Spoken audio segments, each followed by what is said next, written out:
There's a silent pull that creeps into your life, subtle yet relentless. It doesn't always announce itself with chaos or alarm. Often it arrives as a whisper, a quiet insistence you barely notice. It could be the 10th scroll in 5 minutes, the constant need for a notification, a momentary surge of reassurance from someone's text. Sometimes it's a drink, a pill, a binge, or even an idea you chase to feel alive. At first, it seems harmless, maybe even normal, until one day you wake up and realize that the life you're living feels thinner, grayer, less you than it ever did. What you thought was a habit, a harmless indulgence, has become a mask. You're not chasing pleasure anymore. You're fleeing a low, a void that doesn't have a name yet. And here's the truth. Most of us don't even know where that low originates, because what we see on the surface is never the problem. Addiction, in all its forms, is a signal. It's not the enemy. It's a call, a deep, unconscious plea for something missing, something essential. Carl Jung, the Swiss psychologist who spent his life mapping the soul, didn't view addiction as a failure of willpower. He saw it as the symptom of a spiritual and psychological drought.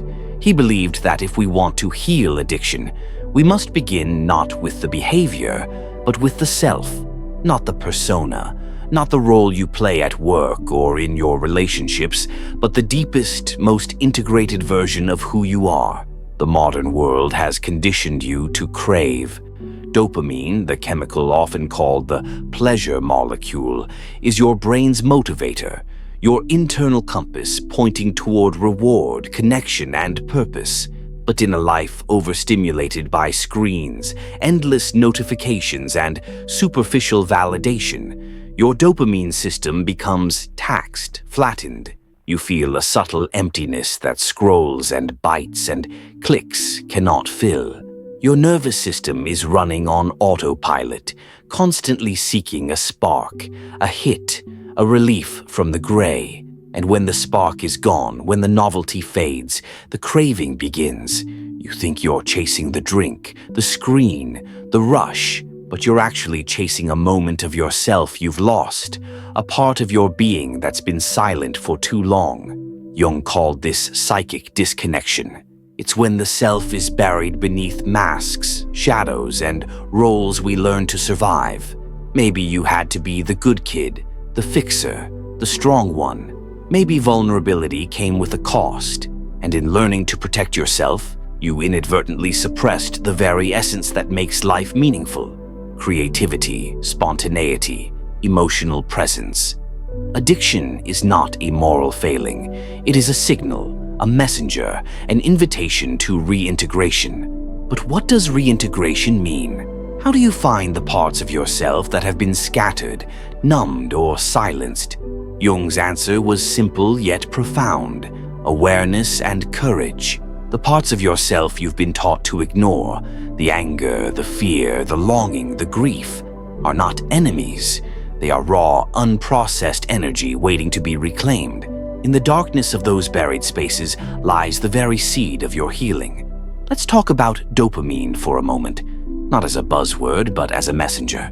Dopamine is the chemical of anticipation, of desire, of life moving toward meaning. Every swipe, every like, every quick hit of excitement temporarily lights up your reward circuits, giving the illusion of satisfaction. But these artificial sparks are fleeting. The real problem begins long before Netflix, social media, or junk food. It begins in childhood experiences of suppression, in environments that demanded performance over authenticity, in relationships that rewarded compliance over self-expression. Your brain learns to seek relief wherever it can, even if it's temporary, even if it's destructive. The cycle is simple. Emptiness triggers craving. Craving triggers behavior. Behavior triggers temporary relief. Relief fades. Emptiness returns. Round and round you go. But here's where the story takes a turn, because understanding the loop is not enough. Healing begins when you engage with it intentionally. This is where Jung and modern neuroscience converge. Your brain is plastic. Your nervous system is adaptable. Your dopamine system can be rewired, not by suppressing craving, but by redirecting it toward purpose, meaning, and self-connection. You don't heal by fighting yourself. You heal by listening to yourself. The first step is shadow work. The shadow is not darkness to fear. It is the collection of everything you've rejected in yourself. Every anger, every insecurity, every impulse you've judged as unacceptable lives there. Shadow work is the practice of bringing these hidden parts into consciousness. Ask yourself, without judgment, what have I abandoned? What truths am I too afraid to face? Journaling is a simple, profound doorway. Imagine your addiction as a voice. What would it say to you if it could speak freely? Don't filter, don't censor. Just listen. The answers you uncover may surprise you. They may hurt, they may liberate, but they will always illuminate what has been missing. The second tool is breathwork. While Jung never explicitly taught this, modern neuroscience validates the body as a gateway to the unconscious. Breathwork is a practice of conscious breathing that engages both your nervous system and your psyche. It tells your body, it's safe. I am present. Through deliberate, rhythmic breathing. You can release buried emotions, dissolve tension, and even awaken forgotten aspects of yourself. Tears may come, laughter may arise, old memories may surface. This is not a magic cure. It's a reunion. Breathwork reconnects the mind to the body, the conscious to the unconscious, the fragmented self to the whole. Addiction numbs. Breathwork reveals. The third tool is symbolic ritual. Jung understood that the soul speaks in images, in gestures, in acts that bypass the intellect and speak directly to your deepest self. Rituals, intentional, meaningful acts, create a dialogue between you and your unconscious. Light a candle, look in a mirror, speak to the part of you that has been addicted, not to shame it, but to understand it. Write a letter to this part of yourself, then safely release it, burn it, or bury it as an act of acknowledgement. You are telling your own psyche, I see you, I am here, you are not alone. These acts may seem small, but they are seismic within the landscape of the mind.